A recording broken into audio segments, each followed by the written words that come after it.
Oh, yeah, we got a full bracket breakdown today. If you haven't already seen our VOD, go check that out. But me and Damon are going to be making our official picks. A little bit of a duo bracketology here, Damon. And we're also going to be trying to make it in our Survivor picks pool as well. It's the AZ Wildcats Podcast. Don't you go anywhere.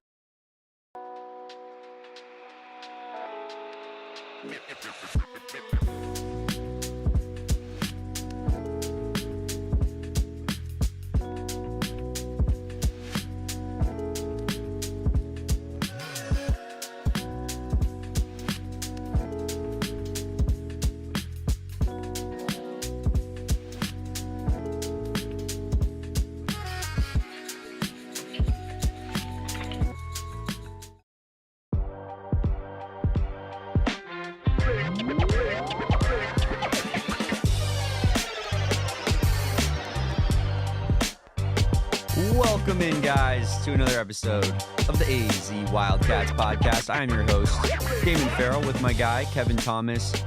Brought to you, by a little Survivor edition, Kevin. A little Survivor, free promo for a TV show. Shout out to Eric Ruby over there as well. Yeah, a TV show that needs a lot of, free marketing and free promo, Kevin. No one's ever heard of Survivor. They're struggling over there. I think it's like a new show, actually. I think they're like on their first couple seasons. It's kind of underground. Yeah. They might not make it past like 4 seasons, Damon. I'm not going to lie. There's no way. Who knows? They won't get past 10. Who knows?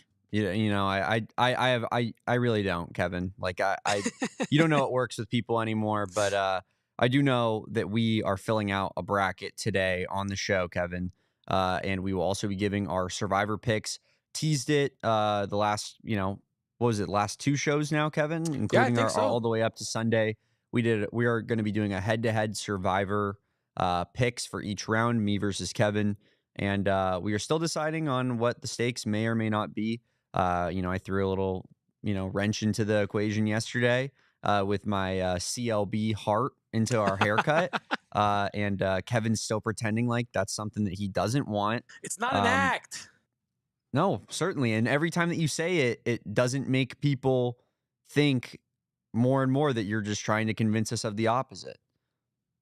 Damon, I don't know how to convince people otherwise, at this point. Sure. I'm just going to have to beat you in the Survivor pool, and whatever happens, happens. You know what I mean? OJ said he didn't kill those people. That's a crazy comparison to jump to. It's the truth, though. I mean, that's like people but don't if always, I did it, people don't always say the truth. But if I did it, but if I got the CLV tattooed, I'd get it right here. I would probably get it in the back left of my head. Yeah, no, if I did it. I think that would just be the best spot. I mean, it's subtle enough, people obviously, with the dreads, maybe like, flow in the wind a little bit. Yeah. Oh, you catch it. Oh, Yeah. This guy likes Drake, it's This guy likes Drake, but it's like but again, I haven't thought about it. Too late. I haven't thought about it at all, though. All right, Kevin, that's enough. That's enough of that. But we will be filling out our bracket here, Kevin, in a short second. But what did you want to start with? I mean, I know we do have some Arizona football stuff in the fold as well. Yeah, I think we should probably start with Arizona spring ball. I feel like that first day of spring ball kicks off today. Yeah. So excited for all of our football Wildcats. Noah Fafita sporting a new number. He is the number 1 this year. Gonna have to get a new Noah Fafita card because can't have number 11 when he's actually number 1. Damon, I will say, I want to give a quick shout out to our intern Cohen, who's boots on the ground in Tucson right now, covering spring ball for us while we're breaking down some March Madness stuff today as well. Shout out to Justin Spears. He's doing great stuff at spring ball as well. Erica's saying one of us should dye our hair red. I'm going to skate right over that one. Ooh, I don't know about the hair dye situation. And I wanted to bring up to you, Damon, something that, Justin Spears tweeted out that Brent Brennan says, and he said a couple things. And I remember when I asked you what your New Year's resolution was for Arizona football, you said, stop saying dumb stuff. Not really, but you said think before you say stuff as to how fans might feel about it, right? Yes. And Brent Brennan is done a great job of that all summer, right? Yeah. But I think this is the first time, Damon, that he might have said something that might make you feel, wait, what was the plan last year, right? Yeah. So Justin Spears tweeted, Brent Brennan says Arizona is, quote, diving hard into scheme, end quote, this spring. As opposed to not like I don't know. It was just one of those things. It made me think of you, Damon Dog, and your New Year's resolution, because I feel like Brent Brennan is under some pressure this season. And I'm not trying to, say that was a bad quote, but I do think it's kind of funny, to be honest with you. No, Damon. it just begs the question exactly of you already said it. Like, what was the thought process last year? What was exactly. What were you guys doing in spring ball last season?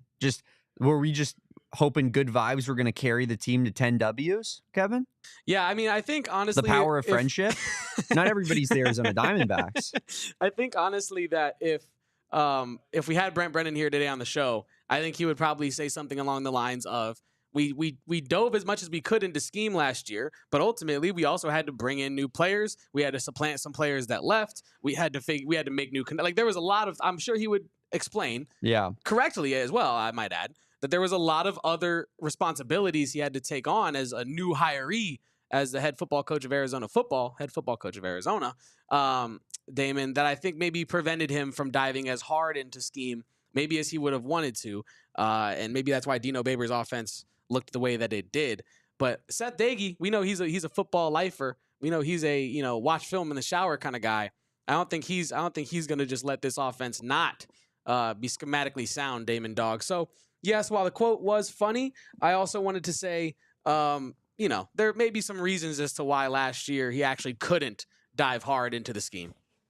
Yeah. And Kevin, I see here that you have another tweet that you wanted to talk about. And I actually have one as well, but I want to give you the opportunity because, you put it here in the rundown. So I'm going to throw the floor to you, and I don't want to step on your feet if it's the same tweet. I appreciate you. It might not be the same tweet, but Justin Spears put out another tweet that says, Brent Brennan says Arizona has prioritized 3 things this offseason. It's that exact tweet, brother. Simpatico. First, cementing culture. I think you and I have already spoken about that at length on this podcast, about how it's clear the direction he wants to go in with his hiring of his staff. He wants to keep it in the family. He wants to create a family, vibe to the locker room, really tight-knit. And 2, cementing personnel. I think that can actually go twofold. I think I saw some people on social media kind of responding to this saying, like, well, what about cementing staff? And what about cementing a roster? And I think when he says cementing personnel, and Spears wasn't quoting him here, but I'm sure he's using a similar word, if not the same word that Brent Brennan used. Personnel can be staff and players, Damon Dog. That's a fair point. I think that's an overall program personnel thing. Strength and conditioning, freaking nutrition, everything from quarterbacks coaching down right to the receiver room, to the running back room, to the cornerback room. Yeah. So I feel like cementing personnel, while vague, you know what I mean, I think is still something that he has been doing and should be probably number 2 on your priority, right? Number 3, cementing performance. I thought that was interesting because how I just thought that was interesting. Cementing performance in the offseason. I feel like that's something that you actually do when you perform, no? I don't know. Maybe that was just like a semantics thing of it, but you play how you practice, Kevin. That's true. That's probably what that's probably Brent Brennan is a huge competition, intense, and practice kind of guy. So maybe you're on the right money with that. Here's what I'll say about it. Obviously, Kevin, when you look at this, coach speak is going to happen, right? Like Brent Brennan is going to say things that ultimately don't really matter at the end of the day. Like cementing culture, cementing personnel, cementing performance, ultimately those mean nothing and will lead to, 0 actual positive things at the University of Arizona when it comes to the football program. Like that's just stuff that coaches are going to say no matter what every offseason on good or bad teams. That being said, I feel like Brent Brennan has been very clear about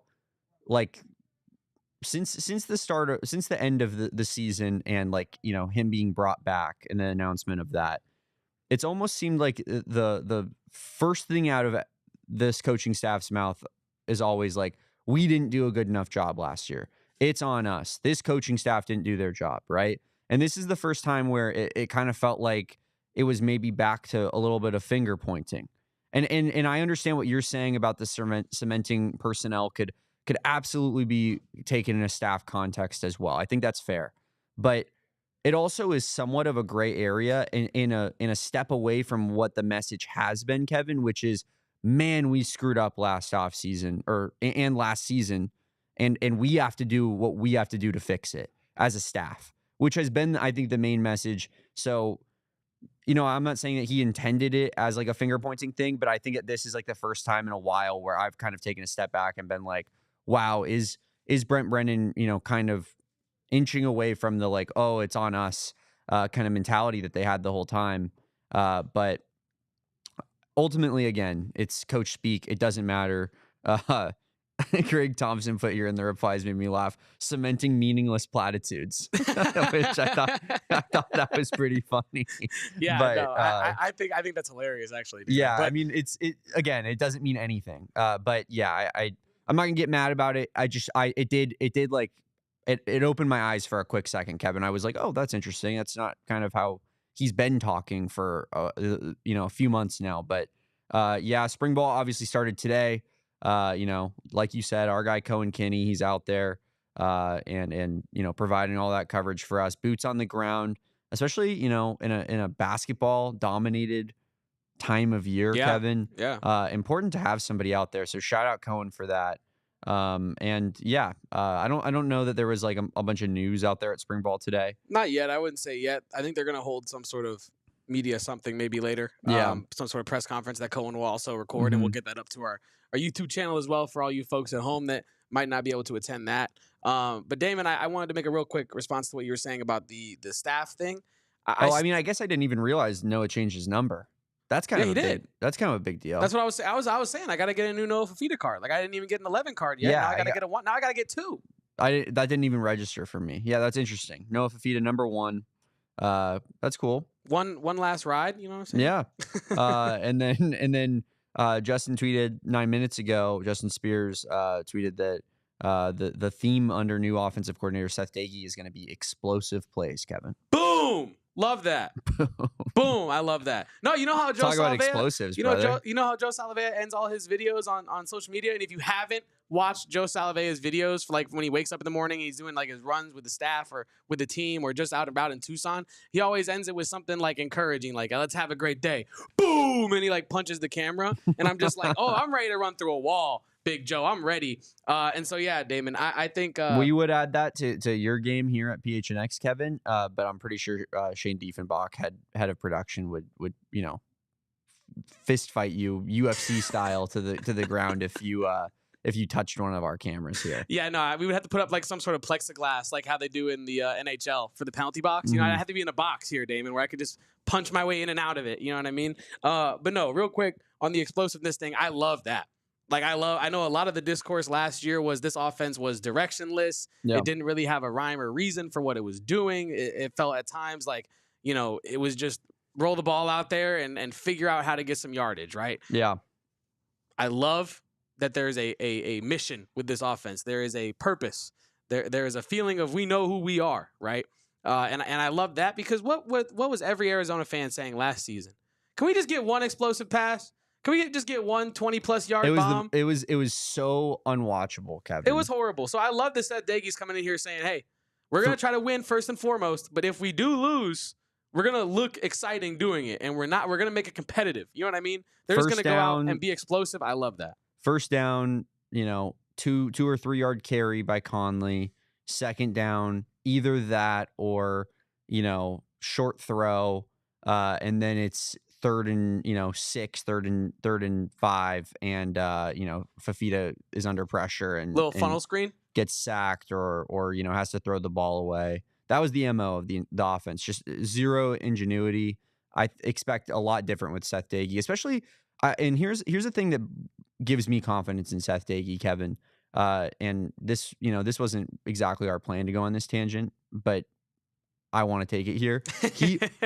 He is an air raid guy at his heart of hearts, right? Yep. He's a Texas Tech guy. Mike Leach played under Mike Leach, played quarterback for Mike Leach. Like, he wants to throw the football. We heard that when we talked to Josh Miller, tight ends coach. Like, he told us specifically, Kevin, and I don't know if you watched our interview because Saul was on that show, but he straight up told us, Kevin, he was like, don't let Seth fool you. Like, at the end of the day, Seth wants to throw the football. That being said, Marshall was a very run-heavy offense last year, and a good offense at that. And it's because they didn't have the passing personnel. So Seth Dagey adjusted to his personnel and ran a successful offense in a completely different style, but in the same theme of the offense he wants to run. I think that's extremely impressive, especially from a guy who's as the age of Seth Dagey, I believe in his early 30s. So yeah, Kevin, I'm excited about that hire. I really do think that, like, if he can be average, which I expect him to be, if not better, but we're going from potentially having the worst offensive coordinator in all of Power 4. I'm not kidding. I know. That's why I'm laughing, because it's actually absurd. Dude, it's absurd. He got his title. He got his play calling duty stripped from him by week 3 of the college football season. And we hired this guy. This was the most important hire we had the entire damn offseason, Kevin. And that's what we came away with, was this guy who hasn't called plays in a decade. And we're going to bring him in, and he's going to call plays, and then we're going to strip him of play calling duties and give it to our tight ends coach in 3 freaking weeks. Our Kevin. tight ends coach, who's I don't believe, to my memory, ever been an OC anywhere. Right? Never really called plays, and also was not retained. Correct. Which I don't. Correct. I think Matt Atkins could have a decent career in college football coaching. Yeah, he's a young coach still. But if he was so great, I feel like they would have done everything they could to keep him, Kevin. But I'm with you. That being said, but we have the best tight ends coach in the country, Josh Miller. I mean, apparently the best coach in the country, according to Mr. Daggy, he's one of the best coaches in the country. Damn right. But yeah, I think I'm given a lot of confidence in the fact that I think Seth Daggy will be average. Obviously, you lose T-Mac, you lose Jonah, you lose Josh Baker, you lose some guys that are very valuable to a successful offense. But you also just you go from the worst play caller to hopefully an average one, and all of a sudden, I think that the difference there is just night and day, Kevin. I really do. But honestly, great point by Lost Highway in the chat as well. That Dino Babers hire, Damon, could have torched Noah's career last season. But also, I was going to say, it really could have. We're lucky as Arizona fans that T-Mac is still truly just too talented to be affected by this kind of stuff. Yeah. But Jonah, when you look back at it, right, that could have been a real hampering on their draft stock as well. Not being able to showcase their talents. There's right? honestly I think there's a decent case to be made. I think T-Mac will still be about what he should be. I'm expecting him to be somewhere around the 10th pick, and I know he keeps falling in some mock drafts, but I don't expect that to happen. That being said, I do think that there's a world in which if Arizona is a good team this year, like even a playoff team potentially under Jed Fish, I think Jonah could potentially have been a first round pick, a very late first round pick. But, I agree. He kind of slipped his way to like the 3rd round. I feel like he worked his way back up to like being solidly in the 2nd.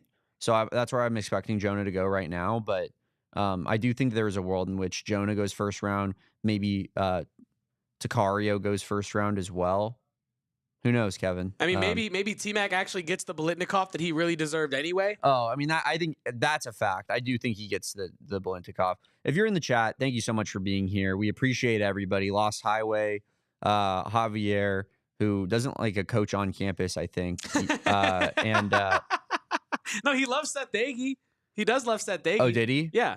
He's just saying. And sure. To be fair, Javier is right. Like, this is a take that some people do have but won't say, and some people are just saying it on social media as well. I was like, just making it funny. Javier's a good dude. No, he's a great chatter. But I was just saying he is right in the sense that like a lot of people when Seth Daggy was hired was like, well, welcome on, head coach. Yeah, can't wait for you to be named head coach of Arizona football. Yeah, I remember. I was in that camp. Yeah, I mean, I was one of them. Hey, I talked to him one time, and I was like, I'm ready to run through a brick wall for this guy. Kevin's mom is so right. Like this video. Also, call N says Damon cat meow. No, you're not gonna read the hard eye cat emoji. Fighting words. Yo, keep scrolling up for me, Kevin. Damon cat meow. Hard eye cat emoji. Sean, Edgar, Ryoka, Erica. We also will address some of these tournament questions when we do our bracketology here shortly. Because Edgar does have a question about LeBron. Sean has a question about Akron as well, and some of the analysts. So we're gonna get to all that as well, Damon. But anything else on spring ball right now? No. I was gonna wrap it up there for football. I was gonna I was telling before you so rudely interrupted me, Kevin. I was just telling everybody thank you for being here in the chat. If you're not in the chat, but you are here, thank you also for being here. Shout out Erica. She hosted a Spaces last night at 8 p.m. Some of the best ball talk you will find anywhere, Kevin. That's a fact. Just Arizona fans getting down to the nitty gritty, talking ball.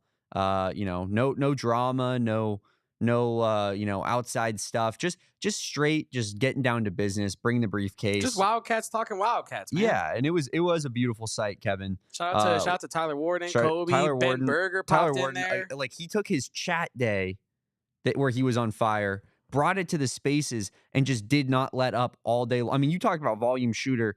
That was Kobe's 81 right there. It was kind of like when that was something that was legendary, Kevin. It's kind of like when someone's balling out in practice and you're like, all right, like you a hooper for sure. Like you got it for sure. But let's see it in live play. And he goes out in live play and he's cooking dudes. I'm like, all right.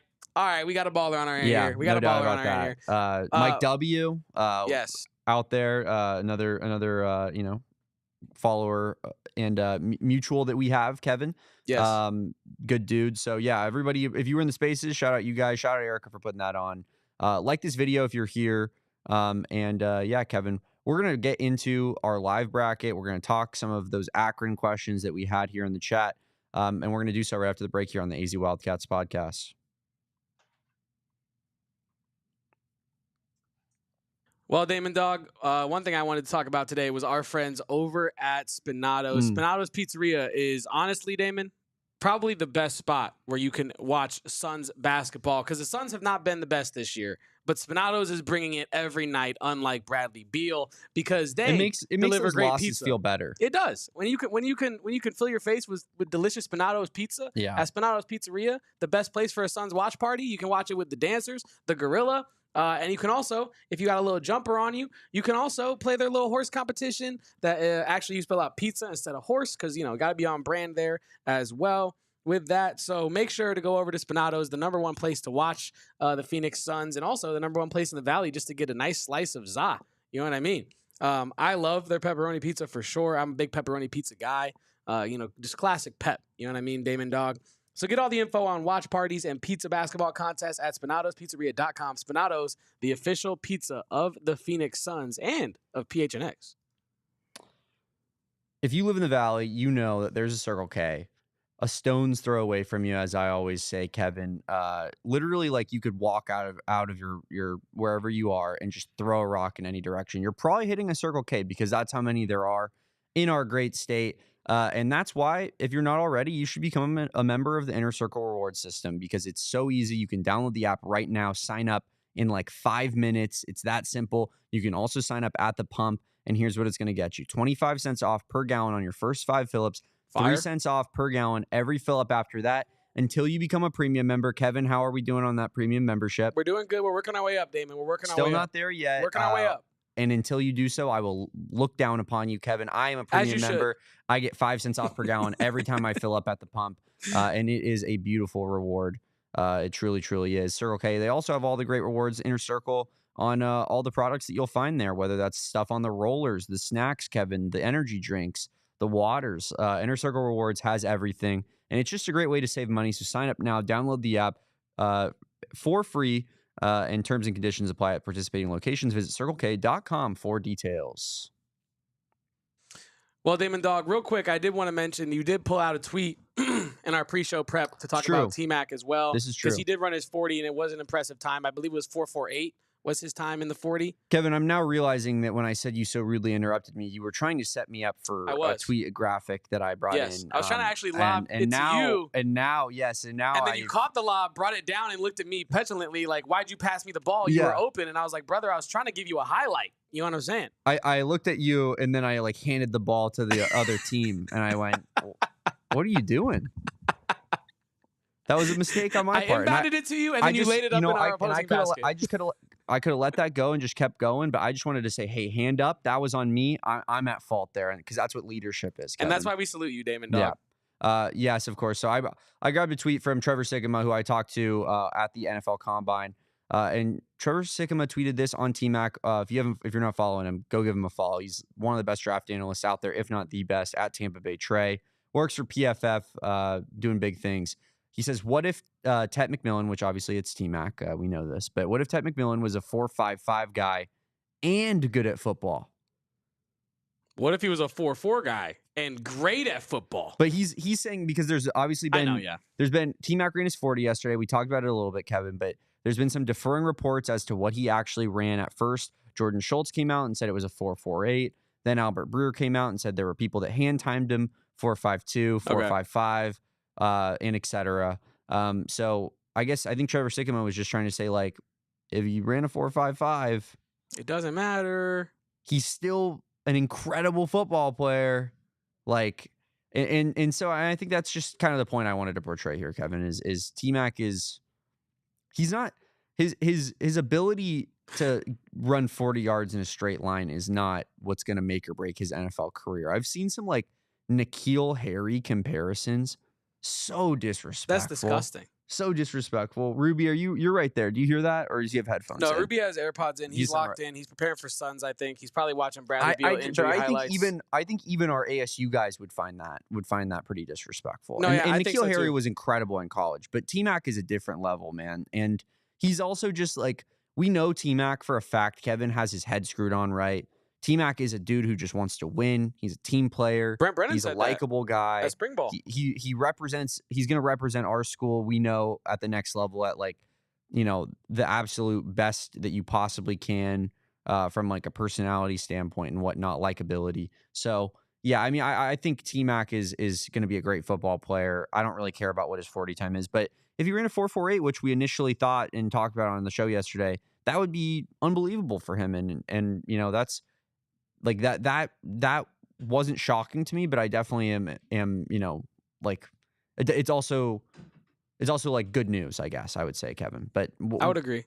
What are your thoughts on the whole T-Mac discourse going on right now? Well, I actually wanted to start it with a tweet, breaking news from our friends Justin Spears right here, who says Arizona quarterback Noah Fafita does not know why people call Tetairoa McMillan Tet. Quote, never heard that one before. So, like, it kind of illustrates, because I remember we were talking about this around the office the other day. Damon, very aptly was saying, like, I don't even know where this came from. It seems like people just struggled. They got scared by his name and just shortened it to the first three letters, when in reality, no one's ever called him that, really, ever. And he doesn't even want to be called that. So, yeah, I just thought that was very fitting, considering especially what our guy Trevor Sikkema said in that tweet. I thought it was funny that, as we were talking about that, Spears put that tweet out. I talked to Trevor at the Combine and about T-Mac, and very clearly was saying T-Mac. I was actually wearing this exact hat, Kevin, while I was doing so. So I feel like kind of authority figure on Arizona football when I'm wearing this hat, right? And yeah, I mean, I'm trying to get the T-Mac gospel spread. I don't know why the NFL people all want to call him Tet, but yeah, I maybe because T-Mac is such a used nickname that like that's like so many people have had it before. McGrady. Kevin. Yeah, and that's what people think of when they hear that. Maybe it has something to do with that. I don't know, but it's been T-Mac forever. Tracy McGrady has been out of the league for a long time now. I think we can pass that baton to a new athlete. What was you doing at 20? In a different sport. Averaging 30? Huh? You ever seen that video? Well, there was a streamer that was hanging out with Tracy McGrady, and he was talking to him, and he was like, kind of just talking in generalities, like he wasn't really thinking about who he was talking to. But he was like, man, I'm like so happy that like I found this success at such a young age. And like, what was you doing at 20? Not to like demean him, but just kind of say like, put it in perspective. And he was like, T-Mac just looked at him dead in the eyes and said, averaging 30. That's pretty good. That's pretty great. Yeah, David. Speaking of ballers on the basketball court, Damon, we got to make our survivor picks and do our bracketology here as well. Do you want to start off with the survivor picks? Yes, and then I do. I do want to start with the Let's survivor do it. picks. I'll let you go first, Kevin. I kind of wanted you to set it up. Yeah, I'm going to explain the situation. I didn't know how to do a survivor pick for this, and so I feel like the chat should also be explained as well. Yes. So Kevin and I are going to be doing head-to-head survivor picks for each round.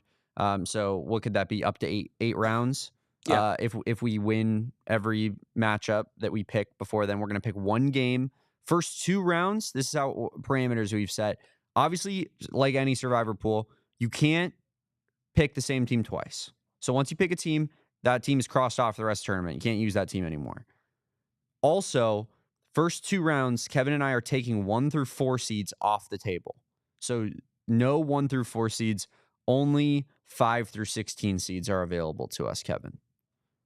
I believe those are the only 2 like big rules we need to have established. Okay, so you can take a 6 seed round 1.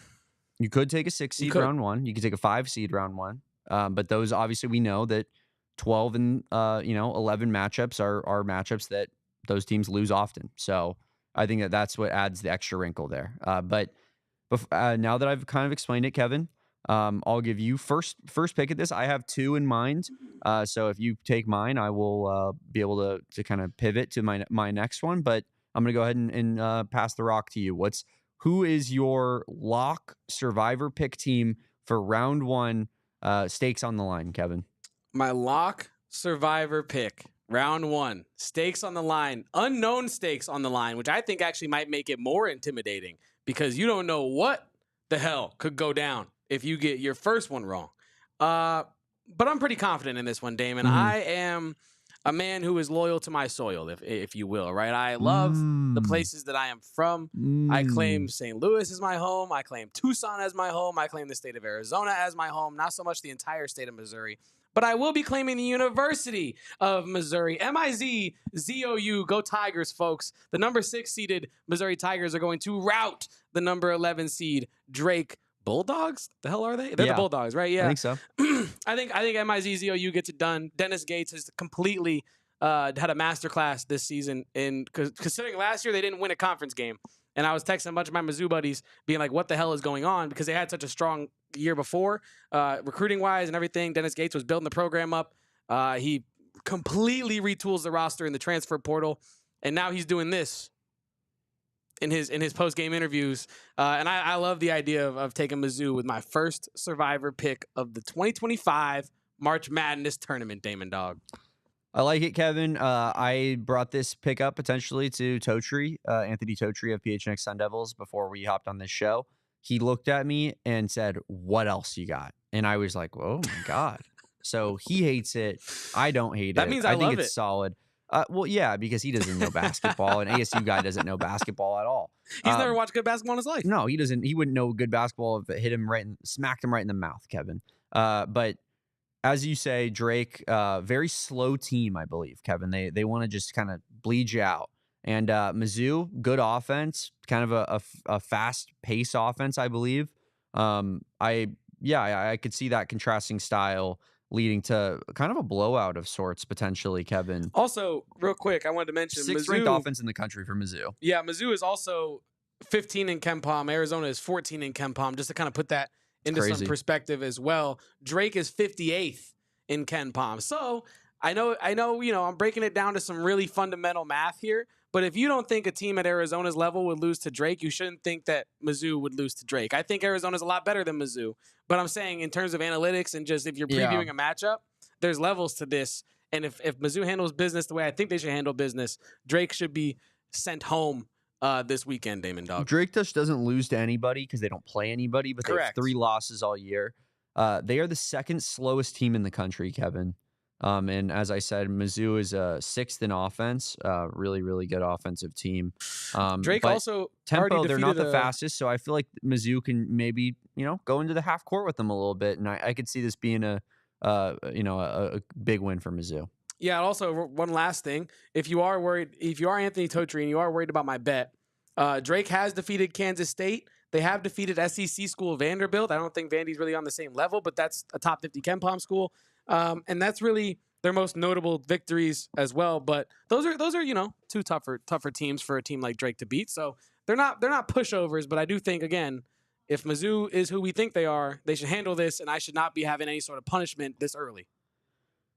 Kevin, I believe it is now time for me to present my pick. It is. I was thinking of going about this in 2 different directions. There are 2 teams that I had in mind, both with heavy connections to Arizona, Kevin. We should be pretty familiar with both of them. I thought about BYU. I mentioned yesterday. Wow. They are my dark horse team in the region. I will be betting on BYU heavily. I believe they're somewhere around -160 to beat VCU. VCU is a good team. I just think BYU's offense is very good. I think they're a tournament style team, that is, destined to perform well, Kevin. And I really, really like BYU. That being said, I won't be picking them. Whoa! I'm going in my other direction. I'm going to be going with Gonzaga. Oh! Gonzaga over Georgia. They're 5.5-point favorites. They're -265, Kevin. It's an 8-9 matchup, but they're hefty favorites for an 8-9, Kevin. I mean, you got me with the swerve. I was really like, I like BYU a lot too. It makes a lot of sense. I was like, oh, why? Why didn't I think about BYU sooner? But man, you hit me with a swerve there. Talk to me a I little bit. swerved in the corner. Whoa. Talk to me a little bit about Gonzaga, Damon Dog. Talk to me about why you swerved. Well, like what made you pick Gonzaga over BYU? Gonzaga is an 8 seed, and they are the 9th ranked KenPom team, Kevin. Yes. The data loves Gonzaga. I know you can't always just dive fully on into the data, but they might have been the single most underseeded team in the entire tournament, according to the analytics, right? I look at that. I think, Georgia is one of those SEC teams where I think this year, I do think the SEC is very good. Do not get me wrong. But I do think that, getting 14 SEC teams in or whatever got in, Kevin, like the bottom ones are bound to not be as good as maybe they've been portrayed as being. I don't think that. I think Gonzaga is. I mean, how many Sweet 16s has Mark Few made in a row? Like it's a genuinely staggering number, Kevin. Let me find this. I will say, can you, real quick, when you do find that, can you let us know if Alec in the chat is correct when he says Damon Dog, known Nembhard lover? I wanted Nembhard at Arizona when he was in the portal. I very much expected Nembhard to be an Arizona Wildcat, but I'm happy with Caleb Love and Jaden Bradley ultimately. So you get over things. Gonzaga has made 9 straight Sweet 16s, Kevin. In order to do so this year, they would have to run into Houston, which would be an extremely tough matchup and a game that I will have circled. But in order to get there first, they're going to have to knock off Georgia. They're going to have to knock off an SEC team. I will take Gonzaga over Georgia as my survivor round 1 lock. I like that for you, Damon Dog. I really I love your analysis on it. I think you really, for once, I kind of went with vibes, and you kind of went with the KenPom and the Evan Maya and the, you know what I mean? I feel like, not like you usually don't look at those things, but I feel like you are one more inclined to lean towards vibes, and I am more inclined to lean towards how can I make sure that I'm correct? Yeah. You know what I mean? Yeah. But yeah, I went for the vibes. It's an MIZ kind of night, kind of day, kind of weekend. I do respect the vibes, Kevin. But also, imagine if Drake was the reason you had to get a CLB heart cut into your haircut. I didn't think about that. Now the vibes are the vibes very have low. Changed. Oh, the vibes have changed. I'm looking at our Suns crew, and they're looking at me like they you messed up. They just heard the last sentence out of my mouth. They have no idea what we're talking about. But they're looking at me like I messed up because the universe knows. That's kind of scary, Damon. Wow. We're doing a survivor pool, Steven, where we're going to be picking a team each round through the NCAA tournament, and he picked Missouri.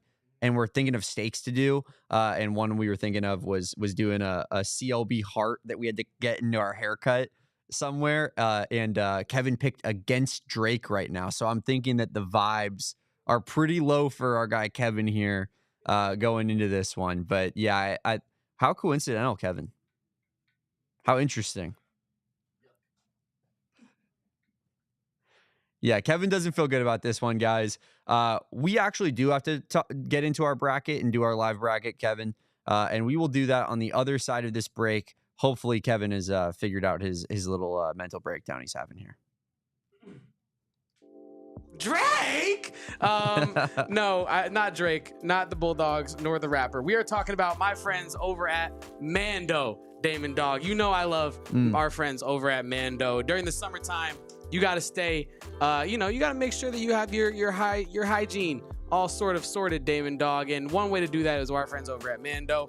I like their deodorant wipes. I think when you're in a little sweaty situation, sometimes, you're in the car, maybe it's a little hot out. You just got to have a little deodorant wipe on tap to make sure that you're all clean in that way. And one of the ways to get that deodorant wipe is with their starter pack. With Mando's starter pack, you can get, one of their solid stick deodorants, cream tube deodorants, 2 free products of your choice, which you could pick the deodorant wipe. And with our code PHNX, you can get 40% off of your first starter pack. That's 40% off of that first starter pack. Makes it cheap. Super cheap. You get $5 off that starter pack with our code PHNX. That's shopmando.com. It's a whole body deodorant. You can put it in your cracks, your folds, your pits, anywhere on the outside of your body, Mando can go, okay? I want to let you know that right now.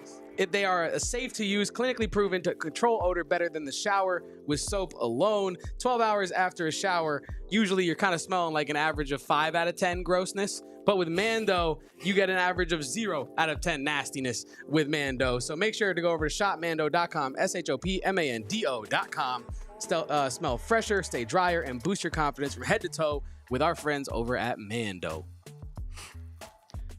Here's what I want you to do if you're at home. I want you to get a piece of paper, get a pen, write down this phone number, 480-776-5231. That's the Carroll Royce team phone number. If you're looking to buy a house, there's no better place to call, Kevin. They also have a website, carrollroyceteam.com, that you can get on, but they are your home sold guaranteed realty for a reason. We've talked about their selling. Right now, we're talking about their buying. They're going to help you get into your absolute dream home, Kevin. And like I said, write down that phone number, 480-776-5231, or visit Carroll Royce on her website. But whether it's you're a first-time home buyer, maybe you're a seasoned pro, you've been doing this for a while, buying a home, it's a stressful experience, right? That's why Carroll and her team are going to make this as easy as possible for you. And they're going to get you the best deal out there on the market. Carroll is also a PHNX Sports fan. She came into the office the other day. I was unable to meet her. Kevin was here, though. Such a cool person. Yeah, said Carroll's super nice. Incredibly nice, incredibly knowledgeable, very down to earth. Honestly, I got the impression that Carroll Royce started into her business because she wants what's best for her clients and her customers. She wants to help you start your journey to get where you want to be in life. And they have people that can do that all over the place at Carroll Royce. If you need help with financing, budgeting, planning, just making goals, they can do that at the foundational level as well, en route to getting you into your first home. And yes, your first home. Even if it's not your forever home, Carroll Royce will help you out. And if you want to find your forever home, they can do that as well. Yeah, Carroll's just like you said, Kevin, right there. Carroll's so confident you're going to love your home that within 18 months, if you don't, she's going to buy it back from you.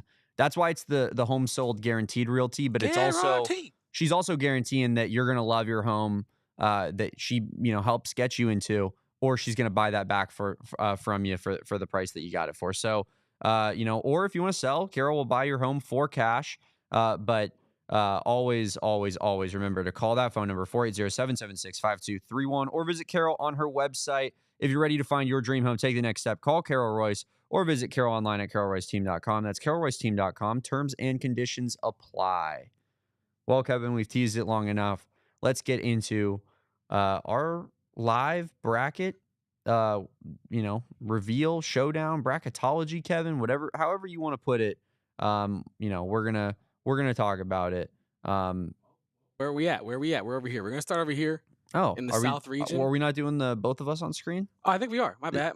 This is a sun setup. It is a sun. What is going on there? Sorry, this was set up, and you know what I'm saying. I didn't really quite. It wasn't really communicated. We just rebranded to purple and orange for a second. I guess we did. I don't know what went down there, but Damon, can you kind of set up this bracket while I get us sorted here? We're looking at the South region first. So you want to go to East?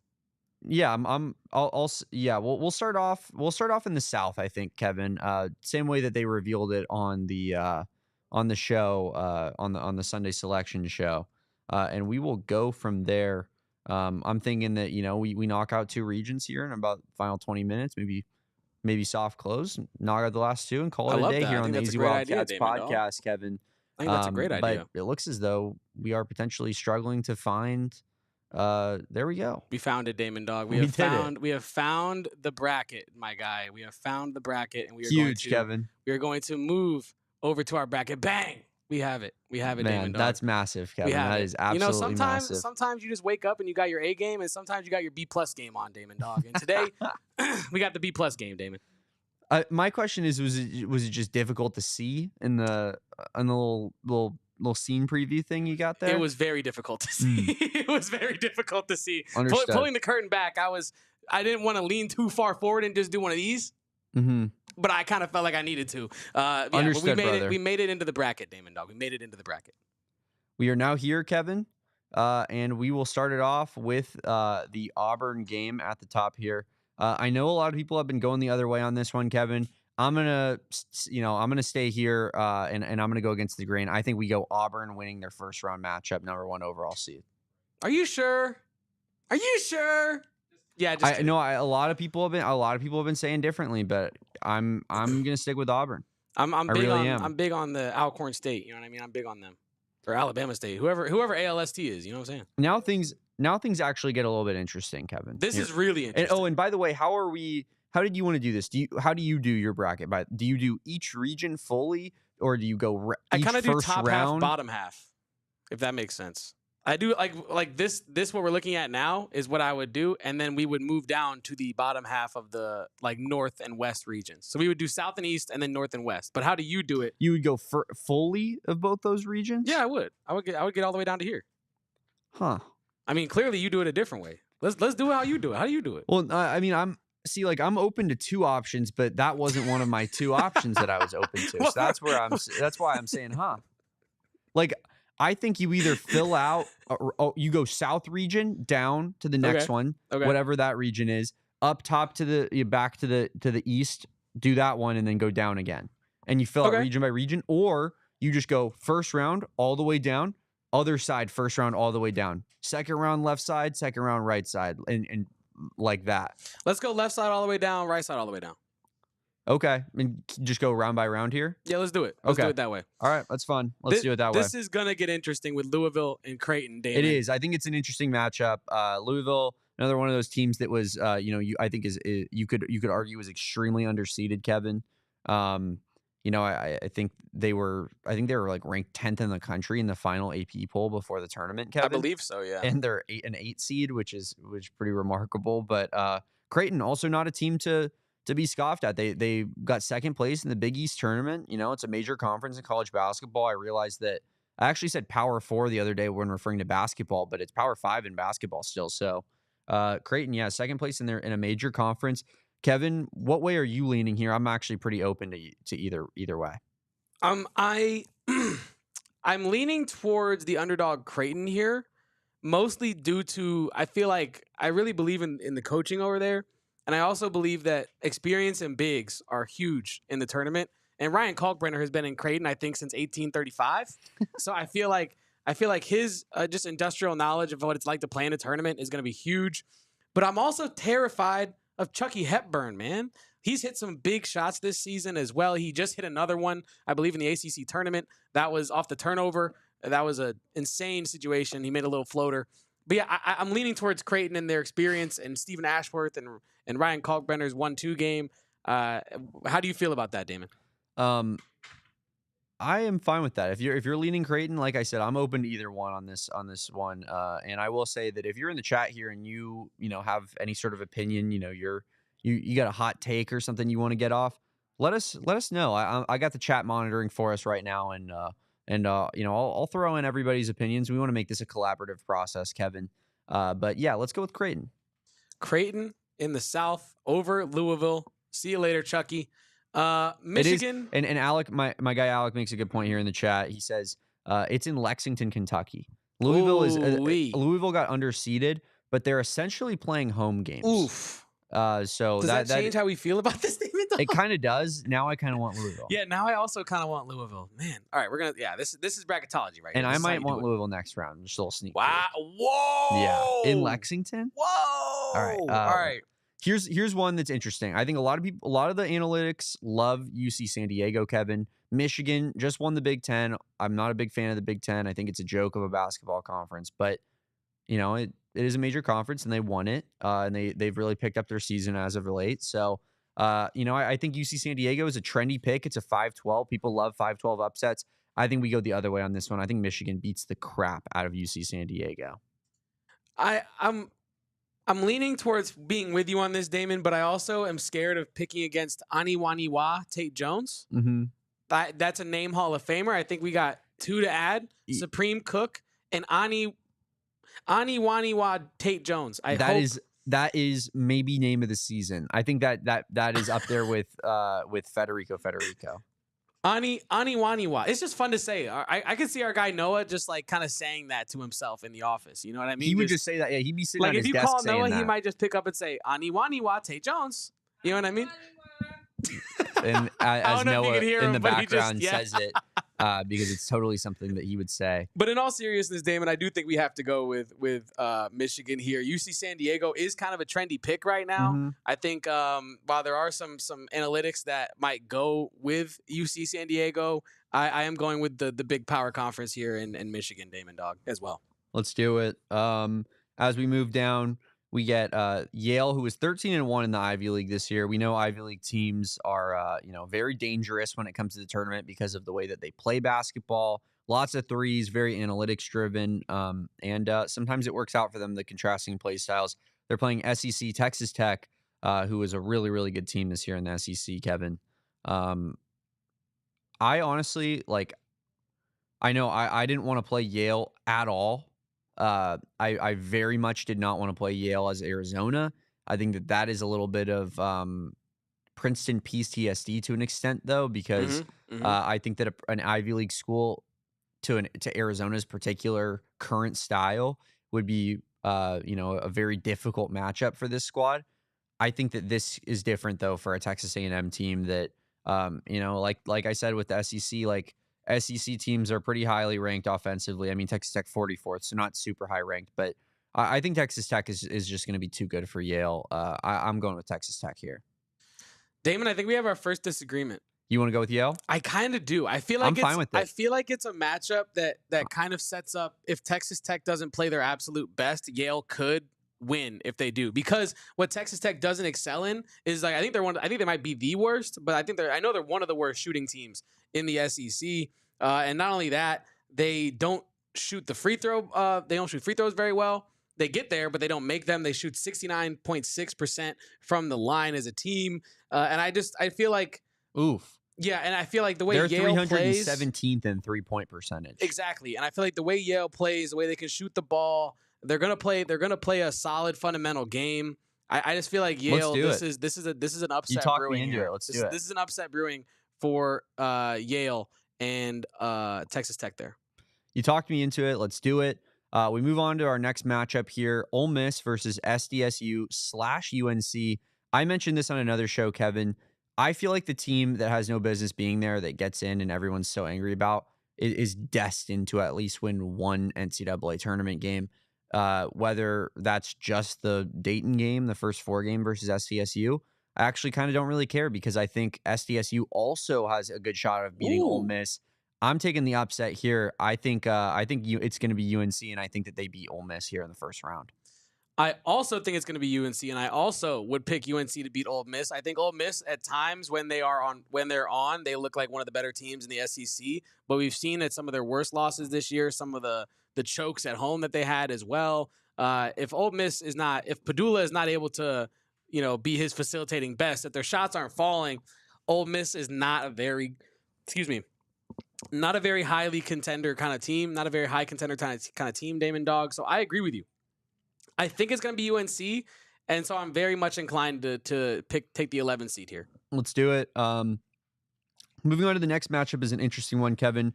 Keyshawn Gilbert announced out of the tournament by TJ Otzelberger. Yeah, Otzelberger, yeah. It's a tough one, but I think I got it. I think I nailed it. As long as you don't pull like an NFL analyst and just start calling him Otz. You know what I mean? I like that. Otz came out right after the March Madness tournament Sunday selection show. And said that Keyshawn Gilbert was going to be out for the remainder of the season. So big loss for Iowa State. Lipscomb, pretty sure that they shoot a ton of threes, Kevin. Let's see here.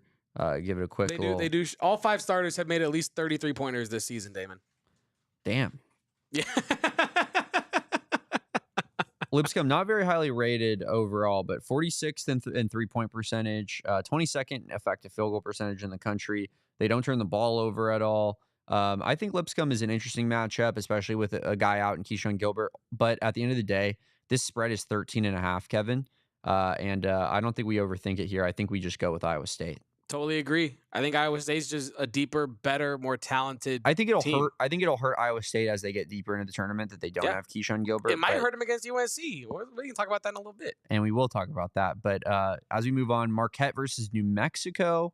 How are we feeling, Kevin? I'll let you take the rock here. This one's interesting to me, Damon, because you have Rick Pitino's son coaching against Marquette here, and I feel as though Marquette, if you look at the best teams they played all year, St. John's 3 times, those are 3 losses. Creighton, loss. UConn, loss. UConn again, loss. Iowa State, loss, and then they whooped on Purdue when they beat them in November, weird 76 Purdue team. to 58. Very weird Purdue team. But I almost want to take the Lobos here. Yeah. I feel as though the coaching. They the also coaching's played gonna be on St. point. John's, and it was not as competitive as some of these Marquette games. Although the most recent game against St. John's, Marquette lost by 16, but New Mexico lost by 14 to St. John's. Yeah, and they beat our guy Mick Cronin, so I support them. And yeah, I just feel like it feels like a Patino year. Usually, Damon, I would bring a ton of stats to these kind of conversations, and I would really just vomit. That's not how it works. Vomit logic, and it's not. This is a vibes pick, and I feel like it's a Rick Patino family kind of year. So I think his son gets it done. I think his son upsets I'm with the number you. 17. Let's do it. I usually like to root for West Coast basketball teams, and I think that they typically hold their own, Kevin, more than they are given credit for. And on this next one, you know what? Let's just go Michigan State. Yeah, we really don't got to spend too much time on that specific matchup. Yeah, Damon. So that's our first round in that region. Let's scroll down, Kevin, to our left side here. Our West region. Yeah, next for our West region. Big region. A lot of people are talking about this as potentially being the region of death.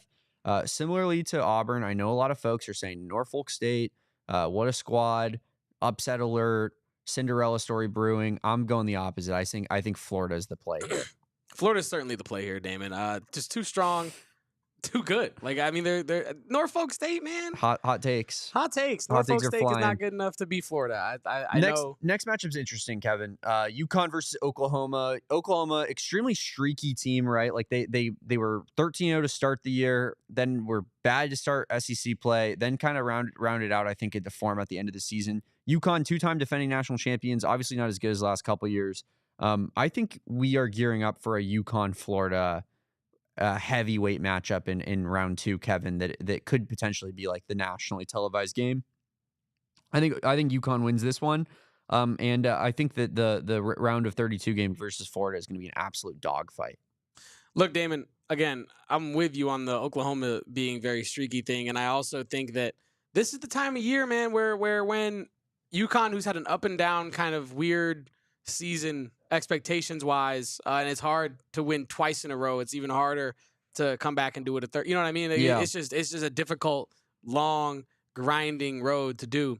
But I think UConn gets it done, Damon. I think that this is the time where they can lock in, at least for these first 2 rounds. Maybe they beat Florida. Who knows? We're going to talk about that in a little bit. But I think UConn locks in, gets it done against Oklahoma. Yeah. This next one is it could potentially set this show on fire. It could. And we might lose a soldier. We definitely might lose a soldier after this one. We have Memphis versus Colorado State. And Memphis, the 5 seed, Colorado State, the 12 seed. Colorado State is favored, Kevin. It opened at 2.5. It's still at that line. Nick Clifford on Colorado State, 19 points per game, 9.7 rebounds per game. PJ Haggerty on Memphis, 22 points per game. Really good player as well. Erica confessed to us yesterday on the show, Kevin. She's a Memphis Tigers fan. Doubled down in the spaces. Through and through, doubled down in the spaces. That is her team over the Arizona Wildcats even. Kevin, what are we thinking? I already made my feelings on this game known, but I will let you kind of be the decider here. If you want to start wage war, it's going to be up to you, brother. Well, batten down the hatches. Call in the artillery. Let the government know we are going to war over the Memphis Tigers because we are picking the Colorado State team to upset Memphis here in this matchup. I think Colorado State is, analytics darling. They have the nation's 6th longest win streak at 10 games. They're hot. Top 50 offense, top 50 defense. We know how those teams do in the tournament as well, Damon Dog. So, one of the best offensive rebounding teams, top 16 in offensive rebound percent, free throw percent as well for their opponents. They don't allow a lot of free throws. So I think this is a team that can win in the tournament, and I think they get it done against Memphis. Sorry, Erica. I'm with you there, Kevin. And if you wouldn't mind just popping us back on the main camera shot for a half second here, Kevin. We are going to be, if you're watching with our streaming partners, head on over to gophnx.com. We're going to continue our bracket selection over there. So, party continues. Do not go anywhere. Head on over to gophnx.com if this is where your journey ends us. Kevin, let's go back to our bracket reveal here. We are on to the next one, and it is an important one. It is Grand Canyon versus Maryland. And Erica here says in the chat, Jeff says Colorado State, good choice with a smirk emoji. Erica says, Kevin, you need to advocate for me. And then said, I did not. Then says her jaw hit the floor, and then said, and it has not returned to the upper set of her teeth. She is not happy with me and you, Kevin. But my friend Alec also says there's gonna be a party in Fort Collins. Hey man, gets crazy too when the Brews get out in Fort Collins. But yeah, Maryland versus Grand Canyon. Crab 5. Everybody Crab loves 5. that nickname. Kevin, 5. I know you live for nicknames like that. I do. I really do. Grand Canyon, I think that Arizona fans, and for the most part, are not really like haters of Grand Canyon. Like that's more of an ASU fan thing. I feel like we kind of get in on Grand Canyon and their ASU hate with them, and there's like somewhat of a bond over that. I'm rooting for Grand Canyon in this game. Honestly, I wish that they put Arizona versus Grand Canyon in the first round as R4 versus 13. I think that would have been incredible, Kevin. But I'm going to go with Maryland here to win this one. Oh man, it'd be so much fun if it'd be so much fun if Tyon Grant Foster just went off for like 27-5 but the Crab 5 I think are going to get it done, Damon. When you have a nickname like that, it gives you what I like to call plot armor. Mm-hmm. You know, you just can't lose in this story, and I feel like Maryland is going to at least make it out of the round of 64 with the Crab 5 plot armor. Real quick, Damon, I wanted to address this comment from KW in the chat. I think it's a really interesting question. You must bet $100 on what's more likely. Arizona loses to Akron or Arizona beats Duke. What are you putting your money on? Damon, how do you want to answer this question? What a great question by our guy KW here. Arizona beats Duke. Maybe that's the optimist in me. But, I think when you get to the Sweet 16, like Arizona's played Duke before. We've mentioned, Kevin, like Tommy Lloyd is fantastic in these second opportunities against teams that Arizona's already lost to type of games. I don't think Arizona's going to lose to Akron like at all. I think that there's definitely an opportunity for a second round upset in the works. And I'm way more worried about the second round, but I just think Akron is a great matchup for what Arizona would most want to see in a first round matchup. And I'm really not that worried about it, knock on wood. So I think it's more likely that Arizona beats Duke and goes to Elite Eight. I actually agree with you, Damon. I think that it's just simply the fact that Arizona has already played this Duke team. I think that they're on a similar tier. I'm not saying that Arizona's at the same tier as Duke as a contender right now, but I do think that if you're talking about the top-end teams, Arizona's in that box somewhere, and Akron is just so much further from all of that. And I think it's so much less likely that Akron beats Arizona this weekend, knocking on wood, as well as my guy Tyon Grant Foster is old as hell, bro. He's like 24. I'm actually not even joking. Damn. I think he's older than Hunter Dickinson. But let's keep it moving here, Kevin. We already talked about Missouri Drake. So why don't we just pop on Missouri? That's what we're going with. That's Kevin's lock for his survivor. And there's definitely no worry in the world that Drake is going to be the team that puts CLB heart in his haircut. No fear. Moving on, I think Texas Tech. Miedo. I think Texas Tech absolutely wipes the floor with UNC Wilmington. I'm taking Texas Tech minus 15.5. Texas Tech had a better record in the Big 12 than UNC Wilmington had in their conference, Kevin. I think Texas Tech mops them up. I mean, no notes for me on that. I think that Texas Tech is just – I think Texas Tech can make it to a Final Four if things break their way. You know what I mean? For sure. They're a great team. Yeah, they're a really good team. Here's one thing about Texas Tech, though, that is kind of frustrating to me, Kevin, is I keep hearing all these national people talk about them, and they love Texas Tech, but no one talks about Arizona in the same light. And I'm like, I couldn't find a more apt comparison for what I think is the similar caliber of team as between Arizona and Texas Tech, Kevin. Like, obviously, when Arizona beat Texas Tech in the Big 12 tournament, JT Toppin didn't look like he was feeling his best. Yeah, he was sick. McMillan was hurt, right? He didn't play. So you're also missing Darian Williams as well. They weren't 100%. And I think Arizona fans understand that. I think we also handily won the game and did what we needed to do to take care of business versus a shorthanded opponent. That being said, Arizona's 2-1 versus Texas Tech on the year, winning the last two games, Kevin. And I felt like the better team won all three of the games in the season series. Like Arizona and Texas Tech were tied in regular season record, I believe, in the Big 12. So I think it's interesting that Texas Tech is so heralded as like a Final Four, circle this team like they have a great chance of making the Final Four, but versus Arizona that, a lot of people I think are kind of undervaluing, but maybe that just has to deal with everyone loves Duke so much and thinks Duke is so great that kind of makes you have to like stop Arizona's run right there. So, but let's keep it moving, Kevin. This is one of my favorite matchups. I said it on yesterday's show. Kansas versus Arkansas. Bill Self versus Calipari. Who are you going with? Who do you like? I honestly, I'm leaning towards Kansas because I ride for the Big 12. But I also think Kansas is one of these high variance teams. I could see them losing first round. I could see them making a Final Four run. But I think in this one, I'm kind of leaning Kansas. But I also think that the NCAA might love a Calipari-Patino matchup in round 2 because that has some juice to it. So I could be talked into that if that's the way you want to go, Kevin. If we're gonna do this half vibes, half analytics, I think Arkansas is just good enough to beat a Kansas team that is up and down as they are. And I also think that the Italian restaurants and the places that St. John's and Kansas might populate if they make it to the round of 32, Damon, the stocks are going to be drastically higher. Could you even imagine the amount of chicken parm that sold? region? Where isn't the West played in Denver this year? I could be wrong. Let someone in the chat let me know if I'm wrong, but I'm pretty sure they're out in Denver. It's in Rhode Island. Perfect. Whoa. That's literally Patino's city. Do you know how many Italians must be in Rhode Island, man? It's probably all of them.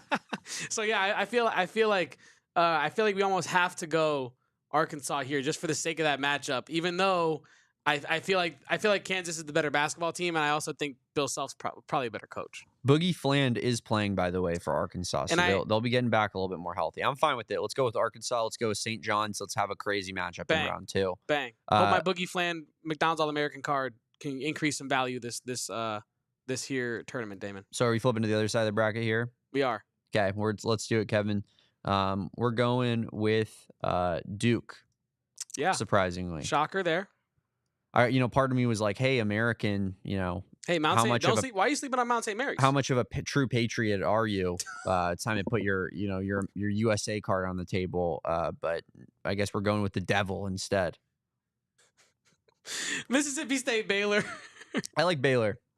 I think their upside's higher. I think there's a chance Mississippi State wins this game, but I also think there's a chance that there's a better chance Baylor beats Duke in the second round, and I'm excited for that matchup.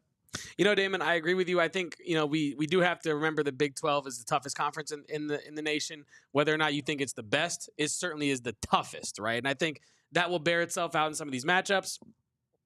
We went away from that with the Arkansas-Kansas thing because of vibes, but there are no vibes with Mississippi State. I don't think there have ever been vibes with anything related to Mississippi State. Swagless you, add him to the list. Swagless you.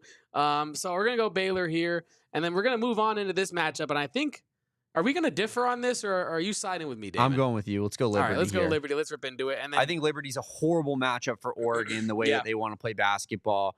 I'm not necessarily saying that this is going to happen, but I think that there's like a likelihood of it happening, Kevin.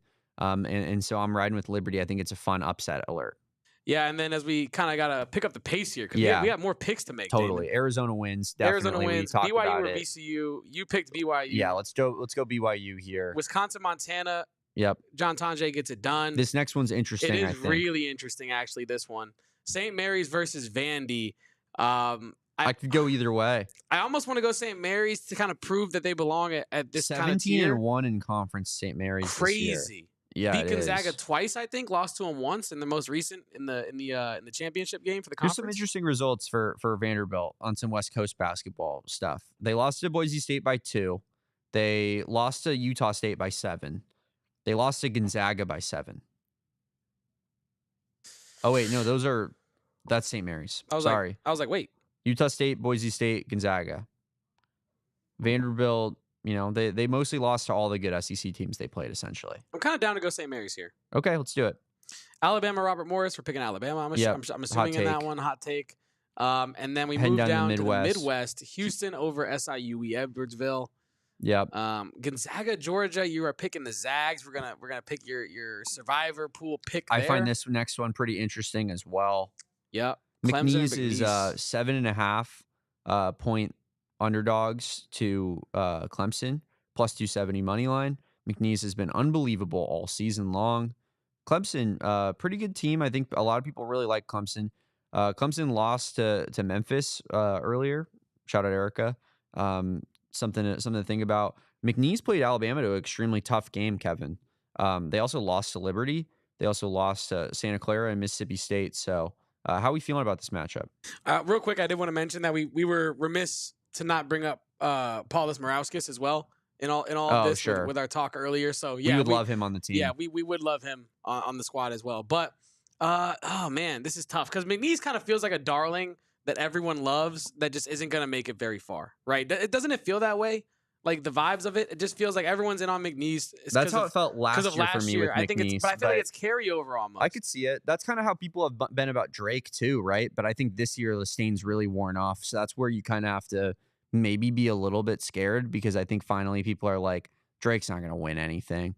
But we should also just be anti-Clemson in general. I feel like I can't in good conscience pick Clemson. True, but I think I do think maybe we do pick Clemson in this one. Fine. Purdue High Point. I think Purdue wipes them. We dodged the bullet in High Point, but I think Purdue is a different story. I think they wipe them as well. The fighting Kylan Boswells versus Texas or Xavier. Texas or Xavier.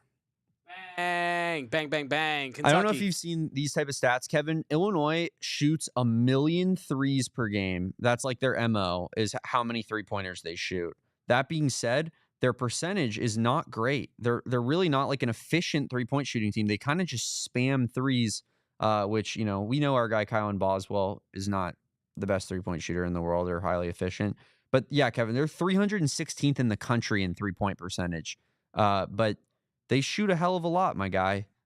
They attempt 30th most in all of Division I basketball, with a bottom 50 percentage. So I think that that's a recipe for disaster in March. I think that a team like Texas, who's had to have a big run to get here, a team like Xavier, who kind of snuck their way in. I think that those are hungry teams that could take down Illinois. Damon, I am with you. I think, Kylan Boswell, 4 turnovers in this one, 3 assists, and Illinois loses. Kentucky or Troy? We're going with Kentucky. Yeah, go Wildcats in that one. UCLA, Utah State. Are we going against Mick Cronin and going with the Mountain West? I do like Utah State. I've kind of been betting on them all season long. But I don't know, man. I don't know. How do you feel? I'm not a Mick Cronin guy, and any excuse I can get to not believe in Mick Cronin, I will. And I think that but I don't know if this is the spot, Damon. I just don't know if this is the spot. Man. I feel like UCLA wins this one, Damon. I agree with you. I think we go UCLA. Unfortunately. Tennessee whoops on Wofford, right? Yep. Unless you have some sort of crazy upset there. And we're moving back up here to the top of our bracket. Now we're moving on to the round of 32. Auburn, Louisville, Damon. I actually think that this is I kind of want to go Louisville. It's in Lexington. Auburn's kind of reeling a little bit. Yeah, I kind of like it. Louisville could get hot. Chucky Hepburn could be like, I could see him being like a tournament guy. And here's part of the reason my thought process here is I think we're going to be pretty chalk as we keep going down this, Kevin. Yeah, we need some wild cards. We do need some wild cards in there. So that's why I think Chucky Hepburn March, Damon. Yeah. I kind of like it. Michigan, Yale. That's interesting. I kind of like Yale. If Yale wins and that's the matchup, I think Yale wins that game. I kind of like them too. I'll pick Yale there. And then we probably have Louisville. Sweet 16. Yeah, we probably have Louisville making quite the run here. What a Sweet 16. All right. UNC is who we assume would win that matchup. So we're taking UNC versus Iowa State here. How do you feel? I kind of want UNC. Really? But we can go Iowa State. Yeah, I was going to say, I kind of want Iowa State there. I think Michigan State got the easiest bracket. Definitely.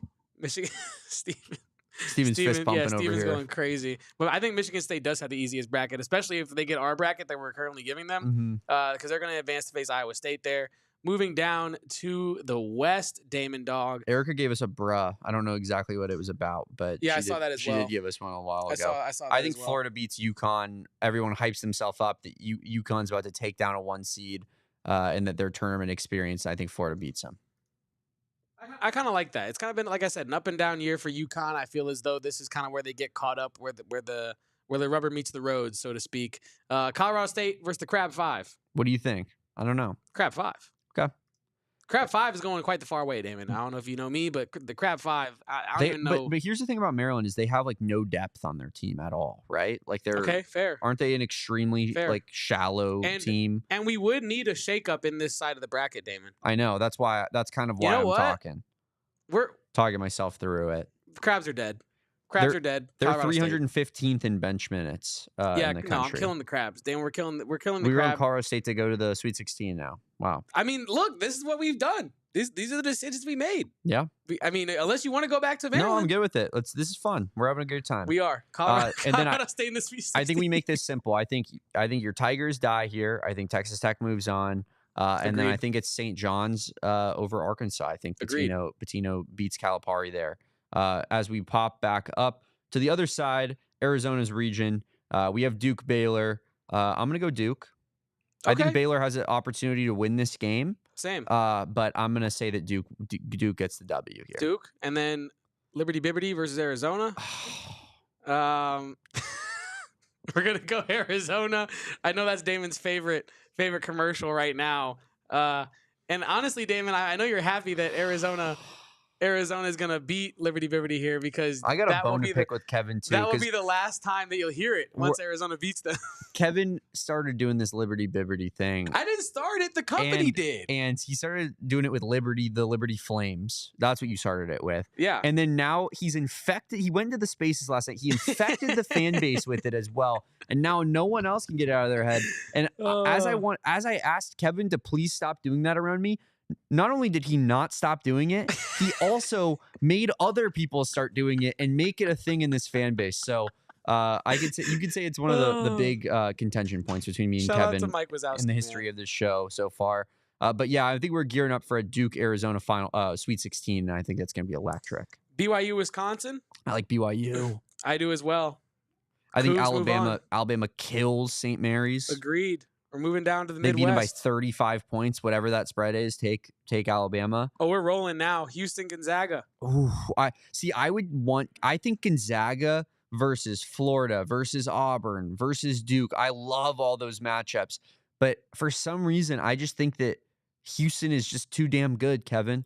I also, if I was a Houston fan, I'd be pissed that this was my second round matchup. Same. I'd be like, this is a complete and utter joke. But that's what y'all get for being that crazy ass 5 seed. And that's what I was about about to say. If you're a Houston fan, tough luck.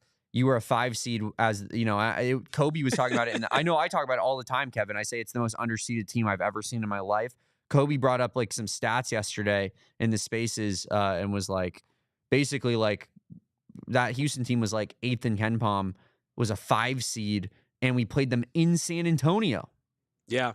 Unbelievable. Yeah. And you can't make that up. Daniel says it here in the chat that Kelvin Sampson is the Achilles heel for most teams, and that is so true. I just like I real quick, and I'll end it on my rant about this, Kevin, but like that's the type of stuff that people don't talk about, like ASU fans, when they just call Arizona chokers. It's like, well, like what about the context of like we got our best team that we've had in 10 years got Houston in the freaking third round in the Sweet 16, yeah, that's pretty the most tough. Underseeded team I've ever seen in my life. Like that's just bad luck, man. Awful Sometimes luck. There's nothing you can do about it. And that Houston team, I think they went on to go to the Final Four. Like unbelievable. But yeah, let's keep it moving here. Purdue kills Clemson, right? I think Purdue beats Clemson, but Purdue is also set up for an early loss. They were not very good this year. They were reeling to end the season.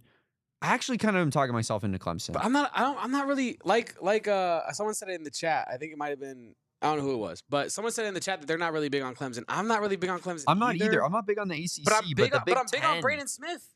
I am. I do like and Braden Smith a lot. Guards do big things. But listen to this, Kevin. Since February 11th, they lost 4 in a row, then they won 2 in a row, then they lost again, 1 lost. So they have 7 losses in their last 10 games, Purdue. 7 losses in their last 10. Michigan, Wisconsin, Michigan State, Indiana, Illinois, Michigan are the losses. UCLA, Rutgers, USC are the wins. So UCLA, the only decent win in there as well, and that was a home game. A true home game. Where is that one going to be played? I don't know where that one's going to be played. I can find that out for us. Yeah, find that out. But I honestly, Damon, dude, my gut is just telling me that Clemson don't make it. But you seem to feel like there is evidence to back this up, and And I don't want to, I don't want my vibes to be the reason that we get a pick wrong in this bracket. You know what I mean, Damon? I mean, but, I'm not expecting perfection here, Kevin. Oh, I'm expecting 63 for 63. What's wrong with you? That would be incredible. Could you imagine this is the perfect bracket? It is the perfect bracket. We do the first one ever live on air. People can go back and watch it. That'd be the biggest video in PHNX sports history. Maybe in history ever, of all time ever. Potentially. What do these guys know? Well, my guys gave me the script. Anyway, Damon, Clemson or Purdue? Are we locking in? It's gonna be in Clemson? Rhode Island as well, apparently. Ooh. Oh wait, no, wait, yeah. I think that's the case. Should be in Rhode Island. Let's go Clemson. Okay, let's go Clemson. Purdue's form is not strong enough. I also don't think Purdue has like the wing that can really take them to the top of this tournament as well. So yeah, there's reason to pick Clemson. Texas Xavier, we picked who do we have, or who are we, who are we facing? Because over here we are on the bottom we had UNC for sure, and that's who we were basing our projection Texas, off of. I think. Okay. I think I like Texas, and I think Kentucky. I believe Kentucky lost to Texas, didn't they? I think so. In the that's SEC kind of why I was tournament? asking this question, because you either have a conference opponent or an out of conference opponent, and I feel like that's an important distinct differentiator there. But I don't know, Damon. I feel Texas like did beat Kentucky last time they played, I believe. Oof. Rodney Terry kind of trying to prove himself as well. Kentucky lost to Texas A&M in the SEC tournament, by the way. Yeah, I think I almost want to go Texas, Damon. Rodney Terry, really, kind of having a Hubert Davis style year almost, where it's like I don't really believe in Kentucky. I don't think that they're very talented, to be honest with you. I think Mark Pope could get the right team in place, but I don't think that this Kentucky team is all that special. Maybe if Texas is playing good basketball, I could see them winning this one, Kevin. Yeah, and I feel like, sorry to my guy Jacob Spalding, who might be in the chat. He's a big Kentucky fan as well as Arizona Wildcat. I think I'm going to go Texas here over Kentucky, and we're going to have Rodney Terry kind of saving his bacon there. And then Rick Barnes gets the job done, beats UCLA. That'd be. I just realized right now. Rick Barnes, though. I just realized right now that that's a disaster for us. UCLA gets a Rick Barnes matchup in round 2. That's what I'm saying. Like, I don't know. I don't know if he can actually win this one, because I feel then they get a Kentucky matchup. It's potentially in the Sweet 16. Like, what a bracket for UCLA, dude.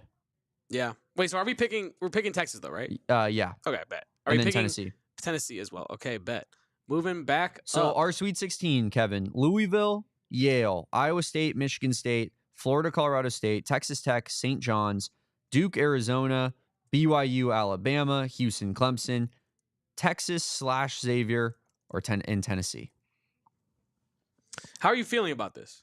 Feel good. What are you most worried about? I think that if Xavier beats Texas, we go back and maybe revise the Kentucky pick there and have Kentucky play Tennessee and Tennessee beat Kentucky in the Sweet 16.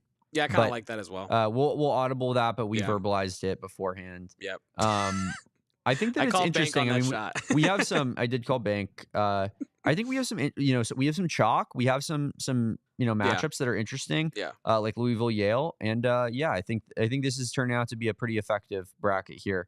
Let's go Louisville beating Yale. I think that you agree with that, Kevin. I do. As their run continues, I like Michigan State over I do as well. Iowa State. Just I think Iowa State in general I like better, but Steven's celebrating again. Yep, Steven's celebrating again, and he's going to be celebrating further, I bet. Yeah, I think he is. I think he might be celebrating a little bit further as well. Yeah. I think Florida ends Colorado State's run. Yep. And I like St. John's. I like Texas Tech. Oh, you like the Johnnies, huh? I feel like honestly, this might be a cold take. I feel like St. John's is just as tough as almost any Big 12 team. Yeah. Like, I really feel like the way that they practice, the way that they're coached, the way that their roster is set up. I think you're right about how they would fit in on that. And I feel like, man, that's such a good Here's game. an interesting stat. St. John's versus top 25 is 5-1. Texas Tech 1-4 with their one win coming against Arizona. It's a Patino year, man. It's a Patino year. Okay, I'm with it. Let's do it. Bang! St. John's 1-2. Kind of ugly, but on to the other side, back into the East region, Kevin. Bang! Oh, too high up. What are we doing here? You know what we're doing here, Damon. Come on, Cats. Man. Bear down. Come on, man. I love it. You know Arizona takes down Duke. Yeah, it's a beautiful thing. The streets are celebrating. We're going crazy until we realize we have an Elite Eight matchup on the horizon, which is going to scare the hell out of us. I think that this next game would be probably the most electric game of the entire tournament from a neutral perspective. I hope this game happens, Kevin. BYU, Alabama. I think we go with Alabama. I think that if they're playing that style of game, I think Alabama says, cool, we're the best in the country when it comes to running fast-paced, shooting tons of threes. No one does it better than us. Maybe Grant Nelson is back by that point. I don't know the extent of his injury. Do you know at all? I don't know the exact extent, / if there was any reporting done since I last did my research, but when the Selection Sunday happened and I was watching some, I believe, Field of 68, they were reporting that they spoke with Nate Oates and that last time Grant Nelson suffered a similar injury, he was out for about 4 to 5 days. So I'm not sure if that's like continued to be accurate, but I wouldn't expect this to be a problem if Alabama did make it this far, Damon. Yeah, he'll be back. I'm just reading right there. He'll be out for the first game. He's questionable. He'll probably be back second game, but third game he'll definitely be back. I like Alabama to win like a Battle of the A's matchup there. And then we got Houston, Clemson. I think we go with Houston. And then Tennessee versus Texas. What are you thinking? Zakai Ziegler is a hell of a guard. And I feel like Tennessee gets it done. Rick Barnes really terrifies me, though, in the month of March. He's not good in the month of March. Really scary. But I think I'm going to go Tennessee. All right. Let's do it. I think that's really far for Tennessee. How did we accidentally ended up with a 1-2-1-2, though? I don't know how I feel about that. You know, we did have our upsets in there, though. You know? We did. Like, look at that. Look how far Texas got. It's not like we just went chalk in that region or something. I know. But that is kind of like this was literally Jay Williams's. You know what I'm saying? And we were making fun of him for that. But let's move back on up here, Damon. Not really, though. I mean, look, the rest of ours, I think, speaks for itself, Kevin. No, I'm right. No, I meant to say you're right about the rest of our bracket, but I was saying it's kind of, freaky how we got to the 1-2-1-2 on the bottom there. But I will say our top here, 8 seed, 2 seed, 4 seed, 2 seed, I feel like is a nice little way to balance it out, Yeah, Michigan State, I think their run continues here, Kevin. They make it to a Final Four. And a third fist pump from Steven. As we move down, Kevin, we look at the other side here. Florida versus St. John's. Is it still a Pitino year? I think it is. I think Florida's damn good. Here's my thing about St. John's. I think St. John's is really good, and I do agree with you that I think that they fit like stylistically like a Big 12 team. I'm not sure that they're good enough offensively, though. Yeah, I was thinking that like maybe the shooting would be the one thing that they're a 65th team in offense in the country. Yeah. They're 338th in 3-point percentage. Yeah, the shooting. Yeah, I think that could really debilitate them in March. That's where I was at with the Texas Tech one. I do realize Texas Tech really hasn't beaten that many great teams this year, and I think that is an aspect of Texas. That's the other thing about Arizona versus Texas Tech, Kevin, that no one talks about is like everyone loves Texas Tech. Oh, they're so great. Look at their conference record. Arizona has way more quad wins, I believe, than Texas Tech, or at least has more ranked wins. So, man, damn. Damon, I don't know what to do with that Florida St. John's, because now you got me thinking about the Texas Tech St. John's. You know what I mean? This is the struggle with it. But I say we go Florida. I think you're right. Yeah, let's go Florida, Damon. Let's go Florida there. Let's do it. I mean, it is a crapshoot at this point. It is. I mean, we're going Houston. Florida is the #1 offensive efficiency team in the country. Could St. John's could they hang with them? I guess is the question, right? Like, but they would really have to slow them down. They could muck it up and slow it down real well. St. John's is #1 in defense. I hope that matchup happens. That would be unbelievable. Patino year, Damon. Okay. Patino year. Okay. Patino year. The Johnnies going to the Final Four, man. Johnny Venerable would be having a great time in the year of the Johnnies. Sure. Arizona versus Alabama, Damon. How are we feeling? Say it ain't so. We already beat Duke. There you go. We're beating Alabama. Bang. I actually think Arizona could slow Alabama down, make it really hard on a guy like Mark Sears. I really think that. I kind of like I like that Arizona likes to run in transition, Kevin, but they don't do it in close to the same way that Alabama does it. I think Arizona would get very physical with Alabama. We watched Arizona beat Alabama. Granted, it was in Phoenix, but Arizona played one of the worst first halves I've ever seen in my life and still won the game last season when they played at Footprint Center. Yeah. Technically neutral site, but we all know that's going to be a ton of Arizona fans there. But they still had Sears. They still had Grant Nelson. Like, that was a very similar team when you're talking about the top dogs, Kevin, on that team, on those rosters. Although I think they might. No, they didn't. That was the year before. I was going to say I think they might have Brandon Miller, but that was the year before. That was the year before, yeah. But yeah, Arizona. I think Arizona is better than last year's team. I think so too. I kind of like the matchup for Arizona. I do too. So I think Arizona wins that one. But obviously, we're seeing it through our lens a little bit, Kevin. And you got to beat Duke to get there. Yeah. But yeah, let's go with Arizona. And then I think Kelvin Sampson takes Rick Barnes out to the shed and handles that business. You know what I mean? I think I heard rumors on TV. I'm not saying I have inside information, but I heard rumors on television that Rick Barnes might be retiring after this year as well, Damon. So, I think Kelvin Sampson just says, here, enjoy your retirement. I'm gonna get you out of here early. And now our final four is 2-2-4-1, Kevin. That's not bad. No, that's not bad. You were freaking out. You were just flipping out. I was freaking out in the Elite Eight. I'm not gonna lie to you. I was freaking out.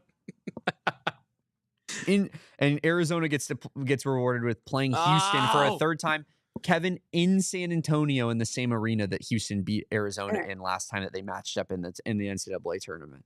I might vomit. I might actually physically vomit if this happens in real life. I would too. I think Houston wins. You don't think Tommy Lloyd finally gets over the hump? That would be the most poetive way to do it. No, it would be, but not in that moment. I don't think in San Antonio as well. I'm an Arizona fan. I've been one for way too long, Kevin, to know that Arizona's not flipping the script in the Final Four, brother. Damon, I feel like this team really wants it though. I feel like that team really wants specifically to beat Houston. Like they've been winning the game at points in both of the matchups, Damon, this year. You talked me into it. Let's do it. We're going Arizona. They just got to make some small adjustments. They just got to play a full game. You know what I'm saying here? I'm with it. We have a new vision on this. I was trying to be like semi-realistic for a second, and I still think this is. I'm not saying this is impossible. I actually think they could really like they've played Houston twice and almost beat Houston twice, and they've shot themselves in the foot against an elite, well-coached team that you just can't shoot yourself in the foot against. And I feel like fool me once, shame on me. Fool me twice, maybe shame on Tommy. Fool me 3 times, I can't get fooled again. You know what I mean? All right. Let's do it, Kevin. Will Steven have a 4th fist pump, or are the he's standing up. Or are the Johnnies going to the little intimidation factor here from Steven. Is trying to intimidate us right now. I'm pretty terrified. But I'm going Patino, man. Patino year still? I think it's a Patino year. Well, I also don't believe in the Big Ten. I don't believe in the Big Ten at all. Steven is angrily sat down. I don't believe in the Big Ten at all. But Tom Izzo is a hell of a coach. So is Rick Pitino.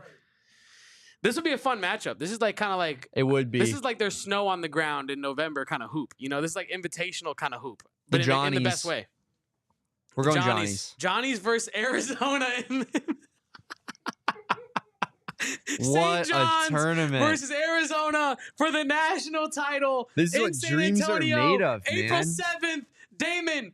We're picking Arizona in this matchup. 90s hoops is back. 90s hoops are so back. 2 teams that can't shoot for crap at all, just going up and trying to defend and then clamp up the other team. Well, not only that, but I'm saying like 2 brands from the 80s, 90s, like college basketball. The brand of basketball as well, though. Yeah. Right back from the 90s. Just a 35-33 game, Real quick, Damon. I would love a matchup against St. John's. Dude. Right? I know that they're great at defense. Fun. I think Arizona's good at getting tough buckets, and I think that Arizona's guards in particular would love the challenge of playing up against the St. John's guys. I don't think Caleb Love would have a good shooting night. I don't really think anyone would have a good shooting night, but I think someone like KJ Lewis would thrive against a St. John's, Kevin. I'm with you 1,000% of the way. Similarly to how he's played really, very well against Houston both games this year. Yeah, no, I'm with you on this, Damon. I think that Arizona could get it done against a team like St. John's. And KW did make a great point. I missed it in the chat because I had the bracket up here about the Houston thing. Everybody wants to win. One team doesn't equal a win, and that's true. But I think when you're so close and you are on the night, maybe maybe not most deserving, but the better team on the night. there are small things that Arizona can control and adjust. And I think that when you when I say that they want it really bad, I think that makes you lock in on the small things that you can control, right? Because if you want it really bad, but Houston's just better at you than you in a bunch of areas, then that is what it is, and wanting it doesn't make you any closer to winning it. But I think Arizona is so close that if they just dial in on some of the small stuff, they can get over that. They can get over that hump. Yeah, I hope so too. Obviously, our bracket that we just did was a little bit hopeful. I don't, again, not impossible. I think that Arizona does have, a small percentage chance of winning the national championship. I definitely think it's somewhat on the table. But yeah, it obviously was a little bit hopeful. It's a single elimination tournament with 68 teams. Anyone that thinks that their team is going to win the whole thing is somewhat delusional, right? So yeah, you gotta be nuts. I mean, except Steven over there. I think he's got some confidence in Tom Izzo, but yeah, I would too if Tom Izzo was my coach. That being said, Kevin, it was a good time. I enjoyed filling out our bracket together. Our survivor picks are now locked in. I have Gonzaga. You have Missouri. MIZ, ZOU. So, loser has to pay up in some way, shape, or form. We'll keep brainstorming ways to figure that out. It was a good show, Kevin. It was a lot of fun filling out that bracket. Thank you to everybody in the chat. Thank you to everybody that participated. If you haven't done so already, please drop a like on this video. It helps us so much. It helps Kevin sleep at night. It helps us, get more of you in the chat, make this more of a collaborative community with more and more people. So please like this video, subscribe to this channel, tell your friends about the best Arizona Wildcats podcast out there on the market, with the most comprehensive coverage of your Arizona athletics teams. Kevin, talking a little bit of football, going on to basketball, talking about the NCAA tournament. That's going to do it for us today. I am Damon Dog. That's DAWG. Follow us at PHNX_Wildcats. Follow my guy Kevin at Kevo Post, KVOPOSTS. We will be back tomorrow on a Wednesday edition of the AZ Wildcats podcast. Until then, peace, bear down, and go Cats. We all silly like the mayor.